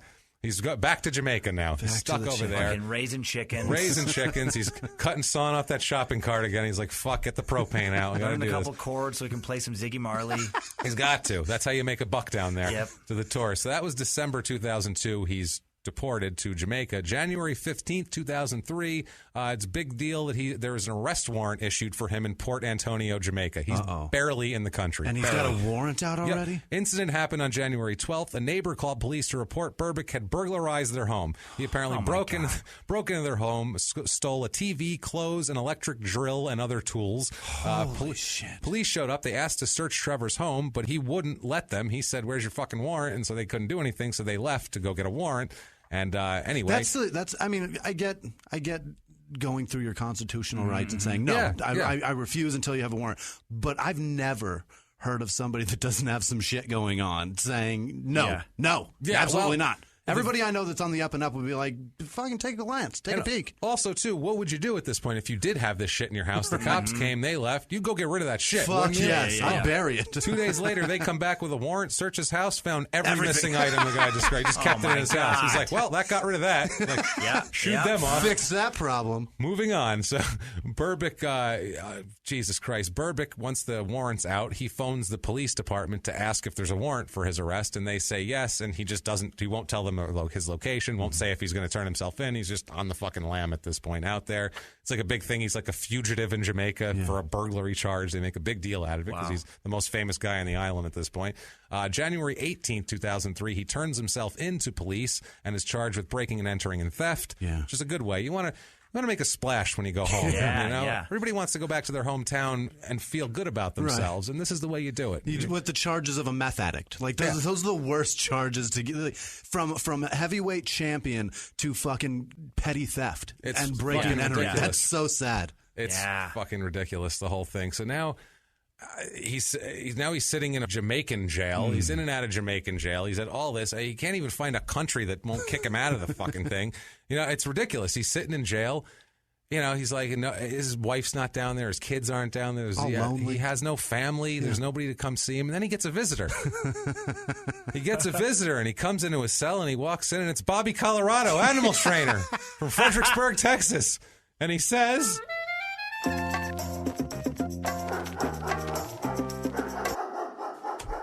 how is it you come to arrive here? Huh? What's fucking wrong with you? Look, what's wrong with you? I come down here, I come to Jamaica, come to have a nice time, have a vacation, I got a fucking drink in my hand with a little umbrella in it, and I see you got to be a jerk-off breaking into people's fucking houses. There's wild dogs all in the fucking streets here. What's wrong with you? There's wild dogs everywhere. No, I don't want no jerk chicken. Get the fuck out of here. I'm not baking anything you eat. No. You're raping people, you're gunpoint. What the fuck is wrong with you, huh? There's grocery cart grill marks on it. I'm going back to the beach, asshole. Enjoy. And he takes off. And Trevor's thoroughly confused. He has no idea who Bobby Colorado is. But he has a dog that will not stop jumping. And Bobby takes care of it because he's that kind of guy. You know what I mean? He does that. He's like, I'll take care of your dog, though. Hey, we'll fill you in later, Dan. Here's my number. All right? Come on over here. It's fine. So 2003, he's living in a remote farming community, which is probably best for everybody. I think he's raping animals, bro. I don't know. He's doing something. He's teaching boxing clinics in Trinidad at this point. So trying to make a couple of bucks, I guess. And he's the most famous boxer they got down there. What the hell? Most famous athletes, him and Patrick Ewing. I don't know anybody else from Jamaica really, athletics wise. October 22nd, 2006. Berbick goes out and parties with friends. He's in Norwich, however the fuck you want to say it down there. They hit several night spots. He's out partying, got a bunch of, he's out hanging out. He's doing this thing. Bobby Colorado's out with him. They're having a good time. He's said to go home between 2:30 and 3:30 a.m. is when he's seen going home. Yep. He leaves. Nothing good happens at that time of night. When I start breaking down into times of day, you know bad things are going to happen, guys. I just tell you that. I'm starting to pick up on this test. I'm pattern. smelling it. October 28th, 2006, the very next morning at 6:30 a.m. in his hometown of Portland, Trevor is found by a church deacon dead in a courtyard. Wow. That wasn't where I thought this was going. Holy shit. Yeah, this is, twisted. There's a $100 bill nearby him and a 2-inch thick metal pipe laying near him. Wow. How fucking sad. He is in a pool of his own blood in this courtyard in the church, which is right near. I guess there's the church and his home is right there, like next to the church. Whacked him with the pipe. And where is Larry Holmes? It's fucking Larry. Jenny from Jacksonville, you bitch. This is depressing. He has deep, large gash wounds to the top of his head. They call chop marks, is what they call to the top. Like a machete? Like a machete. He's pronounced dead on the scene. Police say a man is in custody at this point. Now, the detective in the case, Kenneth Bailey, said, quote, the body had 4 wounds to the back of the head as he was probably attacked from behind. The impression and the damage done to the skull have indicated that a machete may have been used by his attacker or attackers to murder him. So good call, Jimmy. I'm a better cop than they are. I'm impressed. Apparently, yeah. Now, former U.S. Olympian at this. Now, there's some people talking about Trevor here, and their quotes are like, I love when they're quotes. So sweet. I love when they're sweet, but like we all know he was a fucking nut too at the same time. Former U.S. Olympian Lawrence Clay Bay, I'm sorry, said, quote, he was a little strange, but no matter how weird someone might be, you don't wish this to be the way they die. So it's like, that's no matter how weird a guy is, and he's fucking weird. Don't get me wrong. Yeah. C. Lloyd Allen, who's the former president of the Jamaica Boxing Board, said, quote, we have our challenges in life, but Trevor seemed to handle his challenges very badly. Once he lost to Tyson, he went down a slippery slope. Brain damage is what probably that left hook is what put him down the slippery slope. November 4th, 2006, a week later, Trevor's 20-year-old nephew, Harold Berbick, and 18-year-old Kenton Green confessed to his murder. His nephew in a Port Antonio police station. They're both charged. They used a metal bar that had a clamp thing on the end that mimicked a cutting instrument. And also, they led police to a second weapon, which was a crowbar that they beat him with. They attacked him from behind. Harold's mother was actually briefly arrested also. She was taken into custody and detained and questioned, but she was actually let go. It's thought to be a part of a land dispute between the family, this whole thing. So you don't fuck around with land in Jamaica, boy. They're serious. Now, December 21st, 2007, after a 4-week trial, Harold Berbick is convicted of murder. God, Jesus. Kenton Gordon is convicted of manslaughter. And Nadine is there for his first wife is up there, which is down there for it. She just wanted a vacation. Sure. It's a girl's weekend. I'll take it. Yeah. She needs some closure from all the accusations. Yeah, exactly. You know what? She's just overseeing her handiwork. It's all come to fruition. Like the A-Team. I love when a good plan comes together. A square-headed man was seen in the shadows of the back of the courtroom. God, he wears sunglasses and a wig. That's what happens when you marry Kaiser Soze. These things happen. So, she said, quote, it is wrong to murder someone. Justice has been served. He should not have died the way he did. Well, no shit. That's Captain Obvious. Thank you. So January 11th, 2008 is the sentencing of these two young men. Harold's mother, who's his sister or sister-in-law, I believe. Harold's mother pleads for mercy for her son, saying that Trevor was dangerous and abusive and has assaulted both her and Harold and threatened them with death. I don't give a fuck. I don't care. I'm not doubting that. I'm sure that's possible, but whatever. I believe every word of that, but that doesn't justify attacking a man from behind, no matter how much of a piece of shit he is. No, not killing him either. She also accuses Trevor of stealing a computer from Harold, which I don't know why that would be grounds for murder, but Harold receives life in prison. All right. He must serve 20 years before he's even eligible for parole. Kenton Green gets 14 years of hard labor, which does not sound fun in Jamaica. That sounds terrible. Picking bananas. Berbick, at one point, I just love this quote to put at the end of his life here, because this is just it makes no sense, and it's a space cadet thing to do, and it seems oddly sort of fitting for the end of his life, too. He once said, quote, legally I'm a spirit. I have no age. Oh, boy. I don't know what the fuck that means, but you're dead, so I feel like it's apt at this point in time. I don't know.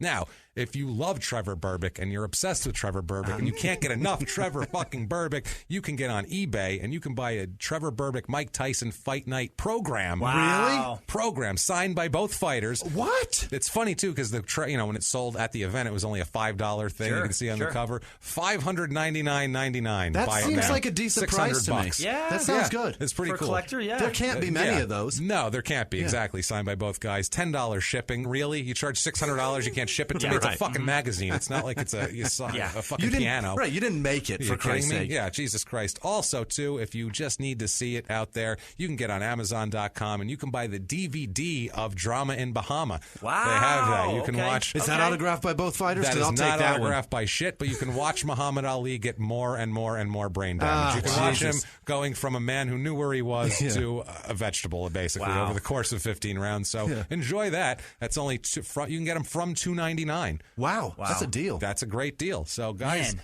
unbelievable. Thank you for taking me along on that ride. Thanks for being here. That was great. Dude, thank you. So much fun, man. Yeah, I'm glad. You were a great addition, I got to say. I'm excited to bring you guys on a ride. I can't wait. We cannot wait. Caligula, man. Yes. Tune into Time Suck and hear us on Time Suck. Disgusting human being. Yeah, Caligula was the first out of you guys have heard a lot of the episodes I've done on various Bundy and horrible people. Dan, I'll correct you. I've heard every episode. Okay, every episode. Definitely, of course.